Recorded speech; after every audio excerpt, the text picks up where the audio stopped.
الحمدللہ وحدہ والصلاة والسلام علی من لا نبی بعد اما بعد اعوذ باللہ السمیع العلیم من الشیطان الرجیم افحسبتم انما خلقناکم عبثا وانکم الینا لا ترجعون۔ دنیا میں 8 ارب سے زیادہ انسان بستے ہیں، اور ایسا نہیں ہے کہ 8 ارب سے زیادہ انسانوں کا یہ ہجوم اور یہ جمع غفیر کائنات کے رب نے دنیا میں بے مقصد بنایا ہو۔ اس حوالے سے 3 باتوں کی طرف صرف اشارہ کروں گا۔ پہلی چیز، کائنات کے رب نے ہمیں دنیا میں با مقصد بنایا ہے، بے مقصد نہیں بھیجا۔ دوسری چیز، ایک محدود وقت کے لیے بھیجا ہے، ہمیشہ کے لیے نہیں بھیجا۔ اور تیسری چیز، ہمیں دنیا میں بھیج کر کے رب نے بھلایا نہیں ہے، بلکہ اپنی مکمل اور بھرپور نگرانی میں بھی رکھا ہے اور یاد بھی رکھا ہے۔ یاد رکھیے، مقصد کے حوالے سے دنیا میں جتنی بھی مخلوقات پائی جاتی ہیں، چاند ایک مخلوق ہے، سورج مخلوق ہے، ستارے مخلوق ہیں، یہ بیل بوٹے جڑی بوٹیاں، یہ درخت، یہ جانور، یہ درندے، یہ پرندے، یہ چوپائے، یہ سارے کے سارے مخلوقات ہیں۔ اور ان ساری مخلوقات کی تخلیق پہ اگر غور کیا جائے تو ہمیں یہ پتہ چلتا ہے کہ دنیا میں کوئی چیز بھی بیکار نہیں ہے۔ ہر چیز کا کوئی نہ کوئی مقصد ہے، اور جو ایمان والے ہوتے ہیں جب ان کی تخلیق پر اور ان سے حاصل ہونے والے فوائد پر غور کرتے ہیں تو بے ساختہ ان کی زبان سے جو کلمہ نکلتا ہے وہ ہے ربنا ما خلقت ھذا باطلا۔ اللہ دنیا میں جو بھی ہے آپ نے اسے بے مقصد اور فضول نہیں بنایا، اور خود کائنات کے رب نے بتایا کہ ان ساری چیزوں کو کیوں بنایا۔ والذی خلق لکم ما فی الارض جميعا، اور اب فرماتے ہیں یہ دنیا میں جتنی بھی چیزیں ہیں یہ ساری کی ساری تمہارے فائدے کے لیے ہیں۔ چاند، سورج، ستارے تیری ضیاء کے لیے پیدا کیے ہیں، جانور تیری وفا کے لیے، یہ لہلہاتی کھیتیاں تیری غذا کے لیے، سارا جہان تیرے لیے اور تو خدا کے لیے۔ سب کچھ ہمارے لیے ہے تو پھر ہم کس لیے؟ وَمَا خَلَقْتُ الْجِنَّ وَالْإِنسَ إِلَّا لِيَعْبُدُونَ۔ غور کیجئے، جب دنیا میں ہر چیز کا مقصد ہے تو یہ کیسے ہو سکتا ہے کہ دنیا کی ہر تخلیق سے جو افضل اور احسن تقویم رب نے 5 قسمیں اٹھائی ہیں، وَالتِّينِ وَالزَّيْتُونِ وَطُورِ سِينِينَ وَهَٰذَا الْبَلَدِ الْأَمِينِ۔ لقد، قد پہ جب لام توکید آتا ہے تو معنی قسم کا بنتا ہے۔ یہ 5 قسمیں اٹھا کے رب نے اظہار کیا ہے، لقد خلقنا الانسان فی احسن تقویم، انسان کو سب سے احسن بنایا۔ تو جب ہر چیز کا مقصد ہے تو یہ کیسے ہو سکتا ہے کہ انسان کو سب سے احسن بھی بنایا ہو اور بے مقصد بھی بنایا ہو؟ ممکن ہی نہیں ہے۔ اور مقصد وما خلقت الجن والانس الا لیعبدون، جن و انس کو پیدا ہی اپنی بندگی کے لیے کیا ہے، عبادت کے لیے کیا ہے۔ اس کا بندگی کا معنی اور مفہوم بڑا وسیع ہے۔ عبادت بندگی کا ایک حصہ ہے، مکمل بندگی نہیں ہے۔ یہ تو فرائض ہیں، 5 نمازیں ہیں، رمضان کے روزے ہیں، زکوٰۃ ہے، صاحب نصاب پر، صاحب استطاعت پر حج ہے۔ جو ان فرائض سے بھی گیا وہ تو پھر سیدھا جو ہے اولئک کالانعام بل ھم اضل میں ہو گیا۔ لیکن بندگی جو ہے عبادات کے بعد معاملات میں شروع ہوتی ہے کہ میں نے ہر کام ویسے کرنا ہے جیسے میرے رب کی منشا ہے۔ یہ مقصد ہے. اور اس کا اظہار کیسے کیا؟ پہلے پارے میں یا ایھا الناس، اے لوگو اعبدوا ربکم، اپنے رب کی بندگی میں رہو، اس کی عبادت میں رہو. الذی خلقکم، وہ رب جس نے تمہیں بنایا ہے، والذین من قبلکم، اور تم سے پہلوں کو بھی بنایا تھا. یہ کہہ کر رب نے اشارہ دیا ہے کہ تم سے پہلے بڑے بڑے طاقتور تھے، بڑی بڑی دولتوں والے، بڑی بڑی حکومتوں والے. یہ قوم عاد، ان کے بڑے بڑے قد جیسے کھجوروں کے تنے. یہ قوم سمود، ان کے قوی و توانا جسم اور ان کی دولتوں کے انبار. یہ اصحاب الحجر تھے جن کے بدن میں اتنی قوت تھی کہ ہاتھوں سے پہاڑوں کو کھود ڈالا کرتے تھے. والذین من قبلکم، یہ بڑی پہلے کی بات ہے. تم ذرا تھوڑا سا پیچھے دیکھو، تمہارے باپ دادا کدھر ہے؟ قبراں دے ڈھیر اچیرے نے، 10 تھلے وسدے کیڑے نے.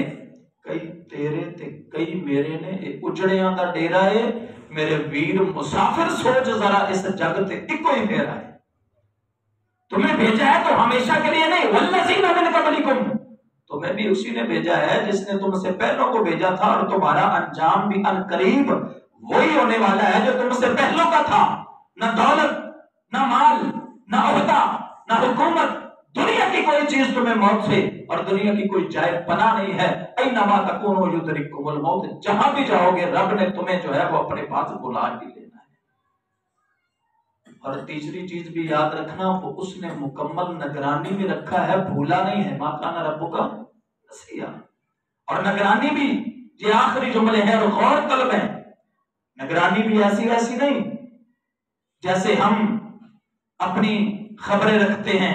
ان اللہ خبیر بما تعملون، رب فرماتے ہیں اللہ جو بھی تم کرتے ہو اس کی خبر رکھنے والا ہے. اور خبر ایسی نہیں جیسے میں اور آپ اخبار پڑھتے ہیں نا، موٹی موٹی پڑھ دی، چھوٹی چھوٹی چھوڑ دی، ایسے نہیں. وہ رب ایک ایک چیز کو، رب فرماتے ہیں وَأَسِرُّوا قَوْلَكُمْ أَوِ اجْهَرُوا بِهِ، تم باتوں کو چھپا چھپا کے کرو یا ظاہر کر کے کرو. إِنَّهُ عَلِيمٌ بِذَاتِ الصُّدُورِ، وہ رب تو وہ ہے جو تم کرتے ہو وہ جانتا ہے، جو بولتے ہو وہ سنتا ہے. تمہاری اندھیروں کے اعمال، دن کے اجالوں کے اعمال، تمہاری تنہائیوں کے اعمال، بڑی مجلسوں کے اعمال. اور اس سے بھی آگے بڑھیے، ان اللہ خبیر بما تعملون، وہ تو ہے ہی علیم بذات الصدور بھی ہے، وہ تو تمہارے دل کی دھڑکنوں میں چھپے ارادوں سے بھی واقف ہے. وہ اتنے گہرے علم والا ہے، اتنا وسیع علم ہے اس کا. تو اس کی ایک ایک چیز تمہاری، للہ غیب السماوات والارض، پوری آیت اگر یہ پڑھی جائے، رب فرماتے ہیں درخت کا پتا بھی جب گرتا ہے تو وہ بھی ہمارے علم میں ہوتا ہے، تو ہمارے عمل تو کیا چیز ہے. اس لیے یہ تینوں باتیں اپنے ذہن میں رکھتے ہوئے اپنی مقصد حیات، جس مقصد کے لیے، دیکھیں یہ مائک ہے، اس کا ایک مقصد ہے. مقصد کیا ہے؟ آواز کو ڈیلیور کرنا. یہ پنکھا ہے، اس کا ایک مقصد ہے ہوا دینا، گرمی سے بچانا. یہ ایئر کنڈیشنر ہے، اس کا ایک مقصد ہے. اگر یہ مائک آواز نہ دے تو یہ ایسے ہمارے سر کا تاج اور زینت بن کے رہے گا؟ نہیں بنے گا، اس کو کباڑ میں پھینک دیا جائے گا. یہ پنکھا ہوا نہ دے تو چھت کی زینت نہیں رہے گا. اسی طرح جو مقصد میرا اور آپ کا ہے، اگر ہم اس مقصد سے ہٹ جائیں گے تو پھر رب کے محبوب و مطلوب نہیں ہوں گے. اور اس کا اظہار جو ہے وہ رب نے ایک حدیث قدسی میں کیا ہے، سنن ابن ماجہ 4107 نمبر حدیث، اور صرف اس کا ترجمہ ہے، بات ختم ہے. امام الانبیاء محمد رسول اللہ صلی اللہ علیہ وسلم فرماتے ہیں ان اللہ یقول، اللہ سبحانہ وتعالی فرماتے ہیں، یا ابن آدم، اے آدم کے بیٹے، اے آدم کی اولاد، تفرغ لعبادتی، میری عبادت کے لیے وقت نکالو جس کے لیے میں نے تمہیں بنایا ہے. جب تم میری عبادت کے لیے وقت نکالو گے تو میرے تمہارے ساتھ دو وعدے ہیں. کتنے وعدے ہیں؟ دو وعدے ہیں. پہلا وعدہ املا صدرک غنن، میں تیرے دل کو دنیاوی کاموں کی تمام فکروں سے آزاد کر دوں گا. تمہاری دکان کی فکر، مکان کی فکر، بیوی کی فکر، بچوں کی فکر، ان کی پڑھائی کی فکر، ان کی فیسوں کی فکر، ان کی شادیوں کی فکر، ان کے کپڑوں کی فکر، دنیا کی جتنی فکریں ہیں، املا صدرک غنن، ان ساری فکروں سے میں تیرے دل کو آزاد کر کے اپنے ذمہ لے لوں گا. اور دوسرا وعدہ وَأَسُدَّ فَقْرَكَ، میں تیری غریبی ختم کر دوں گا. کام کیا کرنا ہے؟ تفرغ لعبادتی، جس مقصد کے لیے بھیجا ہے نا بس اسی مقصد پہ رہنا، اس سے نہ ہٹنا. اذان کے لیے ہم دکان نہیں بند کرتے. دیکھیں اذان وہ عظیم آواز ہے جس کے بعد بیت اللہ کا طواف بھی رک جاتا ہے. تو ہماری نہ دکان رکتی ہے نہ زبان رکتی ہے. بڑے دلائل ہیں اس پہ اور بڑی لمبی چوڑی ایک گفتگو ہو سکتی ہے، لیکن وقت ختم ہو گیا ہے. رب فرماتے ہیں میں تمہارے دل کو بھی آزاد کروں گا دنیا کی فکروں سے اور تمہاری غریبی ختم کروں گا. وَإِن لَمْ تَفْعَلْ، پھر فرمایا اگر تو نے میری عبادت کے لیے وقت نہ نکالا، عمل صدرک شغلا، میں تیرے دل کو اتنا مصروف کر دوں گا تیرے پاس اپنے لیے بھی ٹائم نہیں ہوگا. دیکھا نہیں کوئی بندے ایسے بھی ہوتے ہیں جن کے پاس خود کے لیے وقت نہیں ہوتا. منہ تو ہوتا ٹائم نہیں، کپڑے بدلن کا ٹائم نہیں، روٹی کھان کا ٹائم نہیں. پھر کی جو بندیاں کو رب ٹائم تے لین دے آوے نا، ٹائم تے ماڑا جا موٹر سائیکل دا ٹائر تلکدا ہے تے پھر ٹائم نکلدا کہ نہیں نکلدا. دکان بھی چلتی ہے، مکان بھی چلتا ہے، سب کچھ چلتا ہے. یہ صرف وہم ہے. میں اہم تھا، یہ میرا وہم تھا.